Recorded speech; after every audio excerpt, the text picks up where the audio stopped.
no matter how hard you work, no matter how careful you try to be with money, it just keeps getting harder to keep up? You are not imagining it. You are not bad with money. And you are absolutely not alone. The cost of living in America has reached a point where millions of families are being forced to make a decision that previous generations never had to consider: moving back in together. And today, I want to talk about why that's happening, why it might actually be one of the smartest moves a family can make, and how to do it in a way that works for everyone. Section 1. The reality. The numbers don't lie. Let's just be honest about where we are right now. The average cost of a single-family home in the United States has more than doubled in the last 10 years. In many cities, Denver, Austin, Phoenix, Seattle, a starter home now costs $500,000 or more. Rent isn't much better. The average American renter is now spending 30 to 50% of their monthly income just on housing alone. Financial experts have always said to keep housing costs under 30%. For millions of families, that ship has sailed. And it isn't just housing. Groceries are up, utilities are up, car insurance is up. Childcare, if you have young kids, can cost as much as a second mortgage. And don't get me started on health care. Graphic. Average costs graphic. Housing, groceries, childcare, health care. Meanwhile, wages have not kept pace. A salary that felt comfortable 5 years ago feels stretched thin today. Something has to give. And for more and more American families, what's giving is the idea that every generation has to live completely separately. Section 2. The rise of the multi-generational home. Here's something that might surprise you. Multi-generational living, where grandparents, parents, and adult children share a home or live very close together, is actually the fastest-growing household arrangement in America. According to Pew Research, more than 60 million Americans now live in a multi-generational household. That number has nearly doubled since the 1970s. And it is not slowing down. For a long time, there was a kind of cultural stigma around it. Moving back home meant you failed. Having your parents move in meant something had gone wrong. But that thinking is changing. Fast. Because families are doing the math. And the math is telling them that living together isn't a step backward. It's a strategy. Section 3. Why it actually makes sense. Let's talk about what families are actually gaining when they choose multi-generational living. First, the obvious one. Shared housing costs. When 2 or 3 generations share a home, the mortgage or rent, the utilities, the internet, the lawn care, all of it gets divided. A family that might be struggling to afford a $2,500 a month mortgage on one income can breathe a whole lot easier when that cost is shared. Some families are saving $1,500 to $3,000 a month by combining households. That is real, life-changing money. Second, built-in childcare. For young families with children, this alone can justify the arrangement entirely. The average cost of full-time daycare in the United States ranges from $10,000 to $30,000 per year, depending on where you live. When grandparents are in the home, or just nearby, that cost can drop to nearly zero. And the children get to grow up knowing their grandparents in a deep, everyday way that is genuinely priceless. Third, caring for aging parents becomes manageable. Assisted living facilities can cost $4,000 to $8,000 per month. Memory care can run even higher. For many middle-class families, that cost is simply impossible. When aging parents live with their adult children, they get care, connection, and dignity, and families avoid one of the largest financial burdens a family can face. And fourth, the emotional piece. Life is hard right now. Loneliness is at epidemic levels in this country, especially among the elderly and young adults. Multi-generational living combats that directly. Children have role models. Grandparents have purpose. Parents have support. There is something deeply human about generations living and leaning on each other that we lost somewhere along the way, and a lot of families are finding their way back to it. Section 4, Making It Work. Honest tips now. I want to be real with you. Living together across generations is not without its challenges. Different schedules, different parenting styles, privacy, boundaries. These are real things that have to be navigated. So, here are a few things that make it work. Have honest conversations before anyone moves in. Talk about finances, chores, expectations, quiet hours, and personal space. Write it down if you need to. Treat it like a roommate agreement, because in a real way, that's what it is. Create private spaces where possible. A basement apartment, a converted garage, a mother-in-law suite. Having defined personal space for each generation goes a long way toward keeping the peace. Revisit the arrangement regularly. Life changes. Check in every few months and make sure the arrangement is still working for everyone. Give people a safe way to raise concerns without it becoming a family conflict. Share responsibilities clearly. Who cooks? Who handles yard work? Who watches the kids on Tuesday nights? Clarity up front prevents resentment later. Here's what I want you to take away from this. If your family is considering moving in together, whether it's your adult child coming back home, your parents moving in with you, or two households combining to make ends meet, that is not failure. That is wisdom. Cultures around the world have known this for centuries. Multiple generations living together, supporting each other, building wealth together. It has always made sense. We just convinced ourselves for a few decades that independence meant living completely separately. The cost of living is forcing us to rethink that. And honestly, for a lot of families, the rethinking is leading somewhere really good. You don't have to choose between financial survival and family connection. Sometimes, the answer to both is the same roof. If this video resonated with you, please give it a thumbs up and share it with a family member or friend who might need to hear it. Drop your thoughts or your own experience in the comments. I'd genuinely love to hear your story. And subscribe for more real talk about money, family, and making life work in the world we're actually living in. I'll see you in the next one. They called it.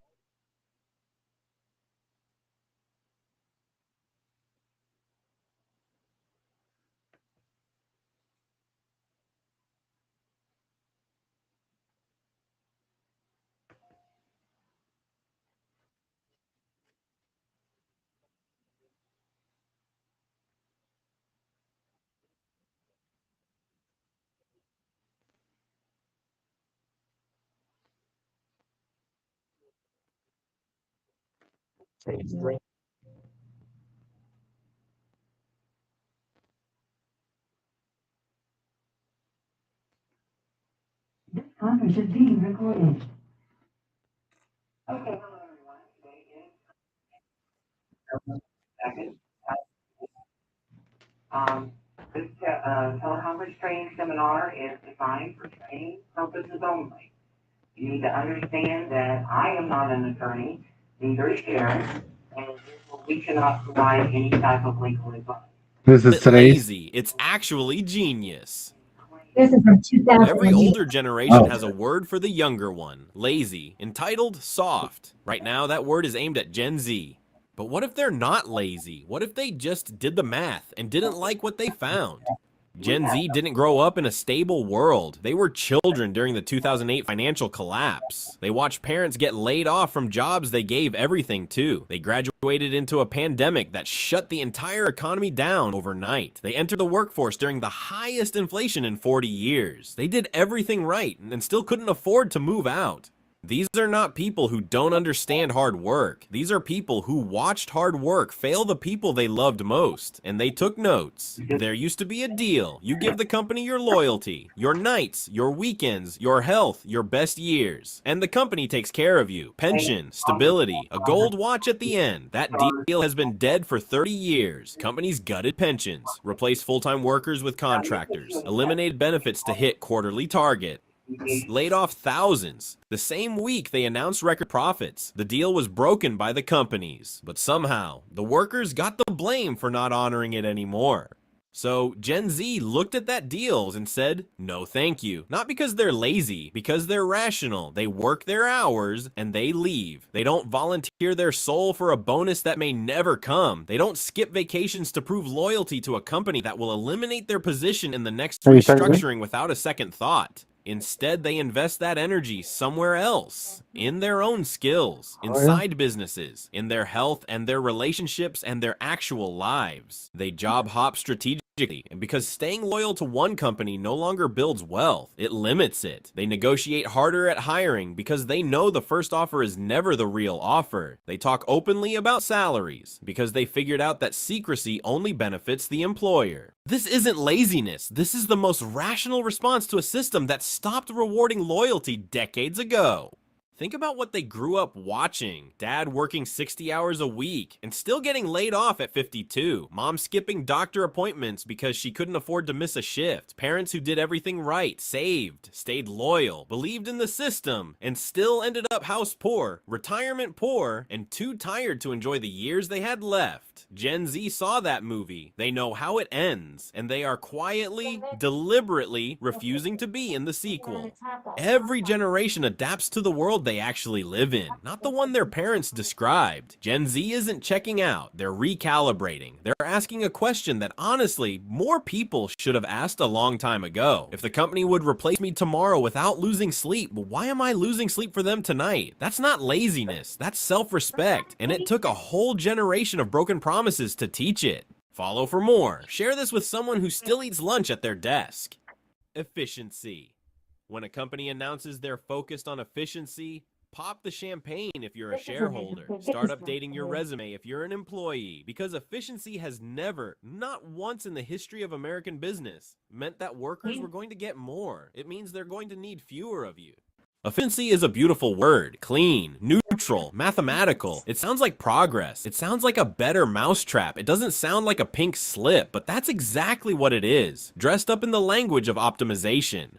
Every time a CEO stands in front of a camera and says, "We are committed to operational efficiency," somewhere in a conference room, someone is counting heads and figuring out which ones can be replaced by a machine that doesn't need health insurance. This isn't new. This is the whole story. The cotton gin made one worker do the job of 50. 49 people went home. The assembly line made cars faster and cheaper and turned skilled craftsmen into button pushers who were easier to replace. The automated switchboard killed an entire profession overnight. Thousands of telephone operators, mostly women, mostly working class, went from essential to obsolete in the time it took to install a machine. ATMs replaced bank tellers. Self-checkout replaced cashiers. Automated phone systems replaced customer service reps. GPS replaced navigators. Spreadsheets replaced entire accounting departments. Every single time, the press release called it an efficiency. Every single time, someone cleaned out their desk.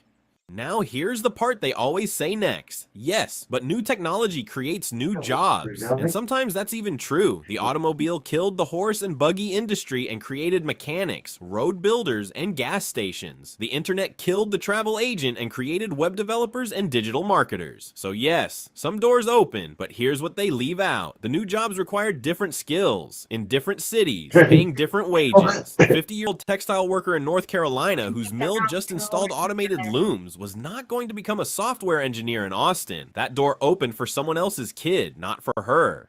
Now we are standing at the biggest efficiency moment in human history. Artificial intelligence doesn't just replace hands, it replaces minds. Paralegals, radiologists, accountants, journalists, coders, truck drivers, 3.5 million of them, watching autonomous vehicles get better every single quarter. Customer service, financial advising, teaching, writing. The white-collar world that survived every previous wave of automation is now directly in the crosshairs. And the companies implementing it are not calling it a layoff. They're calling it the commitment to efficiency.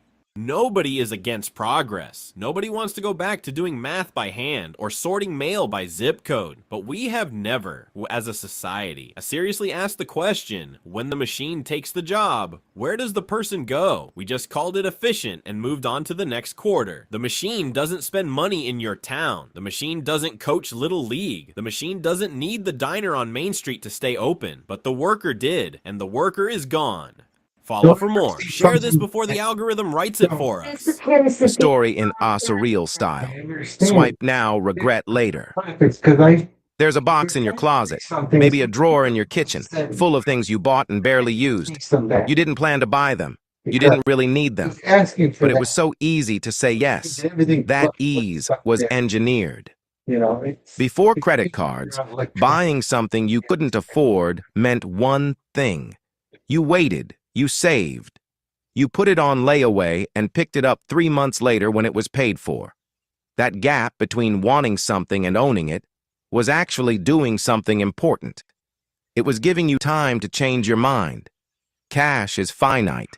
You can feel it leaving your hand. When it's gone, it's gone. And that feeling kept a natural limit on spending that was about to be completely dismantled. The first general-purpose credit card launched in 1958. Bank AmeriCard, later renamed Visa. The pitch was elegance itself. Buy now, pay later. No more waiting. No more saving up. Just hand over a thin piece of plastic and walk out with whatever you wanted. The psychological shift was immediate. Spending stopped feeling like losing something. It felt like a transaction, clean, painless, abstract. And the banks understood something crucial. When spending doesn't hurt, people spend more, a lot more. Then 3 things happened that turned credit cards into the most powerful consumption engine ever built. First, the television shopping channel, QVC, HSN, launched in the 1980s. Suddenly, you could sit in your living room at 2 in the morning watching a host tell you this cubic zirconia bracelet was almost gone. Only 14 left. And all you had to do was call a number and read them your card. No store, no lines, no time to think, just a phone and a credit card and a countdown clock. Second, the internet. Amazon made it one click. One click, no wallet, no cash, no friction whatsoever. They stored your card. They remembered your address. They made buying something almost easier than not buying it. And then they added a button that said, buy now with one click. And impulse purchasing became an art form. Third, targeted advertising. They learned what you wanted before you did. Browsed hiking boots once? For the next 2 weeks, every website you visit is selling you hiking boots. The credit card was already loaded. The ad just pulled the trigger. Today, the average American household carries over $8,000 in credit card debt, at interest rates between 20 and 30%. That cubic zirconia bracelet from 1987? Still being paid for in a way. We bought things we saw for 30 seconds on television. Things we found at 3 a.m. on a website. Things an algorithm decided we wanted before we even knew we wanted them. And none of it required us to have the money, just the card. The credit card didn't change what we could afford. It changed what we were willing to pretend we could afford. And an entire economy, the warehouses, the shipping containers, the fulfillment centers, was built on top of that pretending. The stuff fills the closets. The debt fills the statements. And minimum payment is due on the 1st. Follow for more. Share this with someone who just got a new card offer in the mail. The machine that changed money forever. There was a time, not that long ago, when if you needed cash on a Friday night and the bank was closed, you just didn't have it. One small machine changed all of that, and it changed a lot more than just your wallet. In the 1960s, getting cash meant one thing. You went to the bank, during banker's hours, Monday through Friday, 9 to 3. You stood in line. You handed a teller your withdrawal slip. They counted out your bills. And if you forgot, if payday landed on a holiday or you worked during bank hours, you borrowed from a neighbor. You asked your boss for an advance. You just went without. Money itself had a closing time. In 1969, a Rockville Center, New York chemical bank installed what most consider America's first true ATM. The pitch was simple.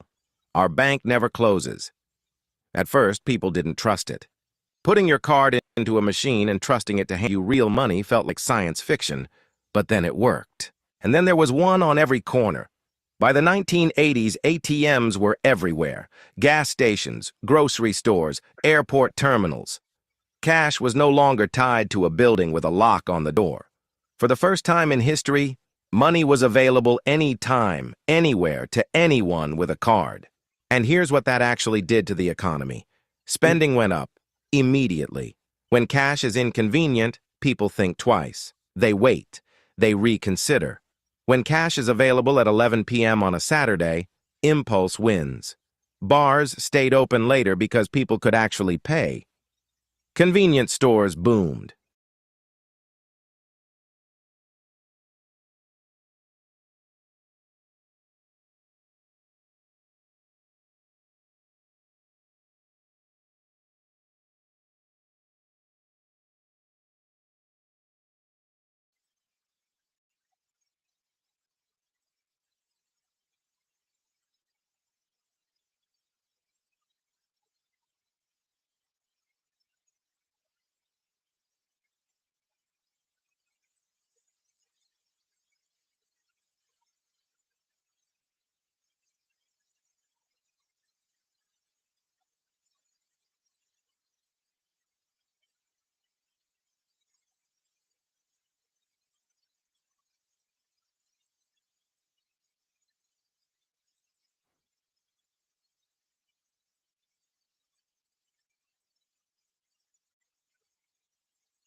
This is really good. It's a hospitality here. Ages that are legal size. Okay. So I'm gonna press the whole thing now.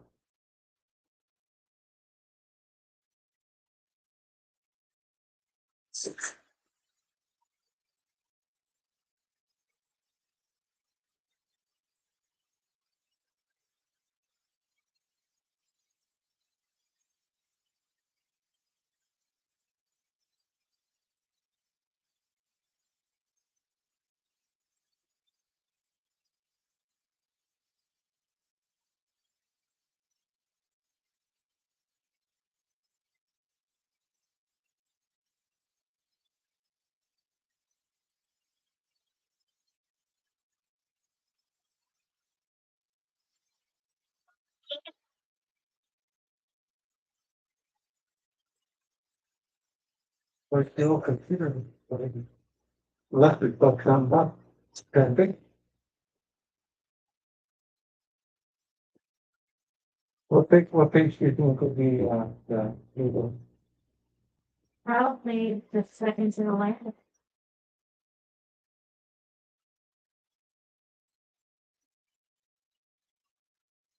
Where's this first space?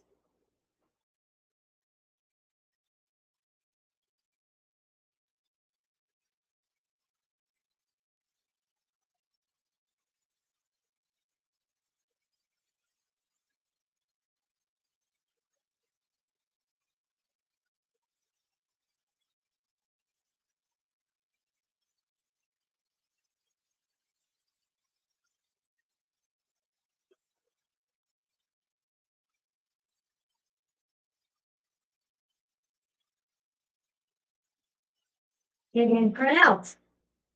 You got the 1, 2, 3, 4,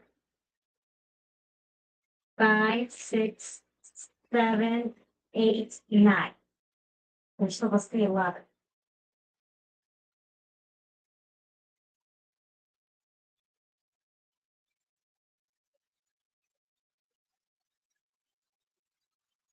last 2 pages. Are probably legal. print them out and legal and then kind of, that's it.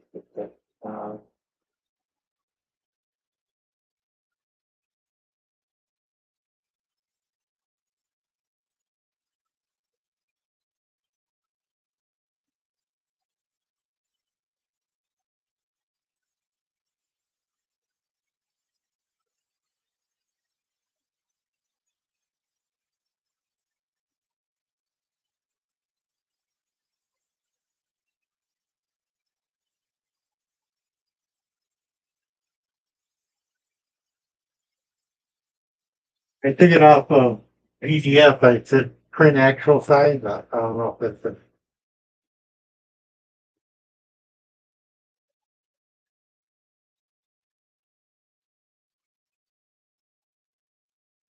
Which one's legal? Great. Uh, Great. Yes.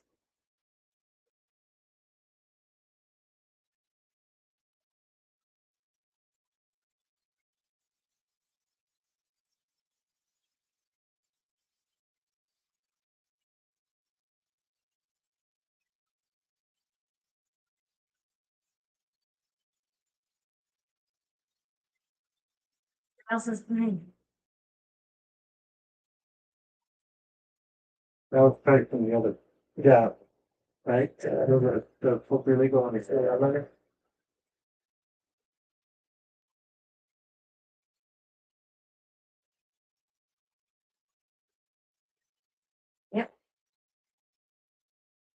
So it's page 10 and 11. Right. You have what you need for tomorrow. I need to print another set. And Oh, okay. hold on a second. Yeah. Print 10 and 11 as legal. And I'm sure. Huh?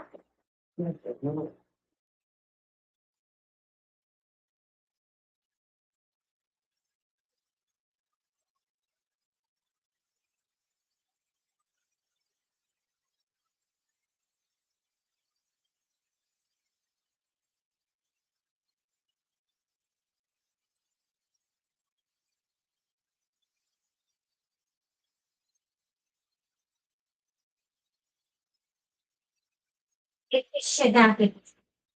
Okay. We gotta get you dialed in. You got another computer, cause you have too many windows open on your other computer. That's why you have this computer. Could easily been fixed.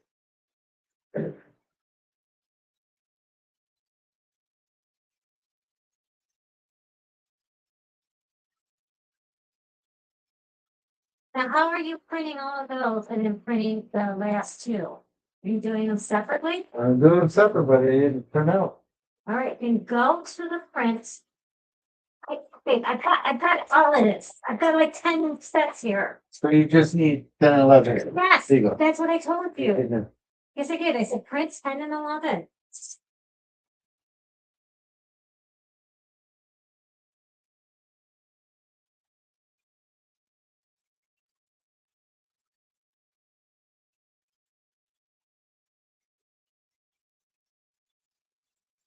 And I got another one on Saturday. 1, 2, 3, 4, 5, 6, 7, 8, 9, 10. And that's gonna be a bitch because guess what? That's a refi. It's gonna be a whole freaking package.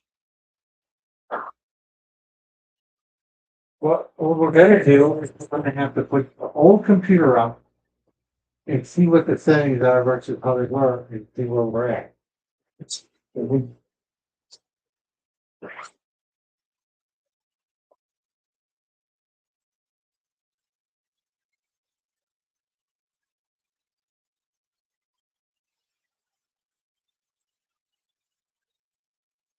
Eleven pages. What you doing? But we get 2.5 hours to print.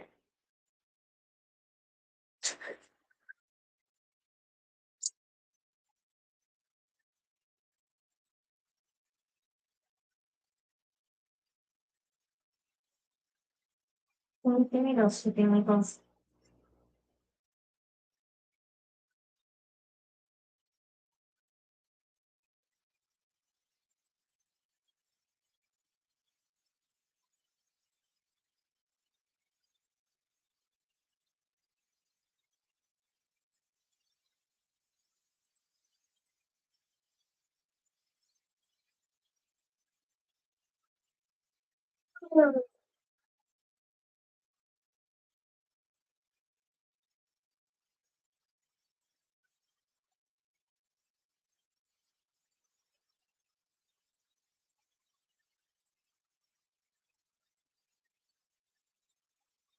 It's like a one eye open.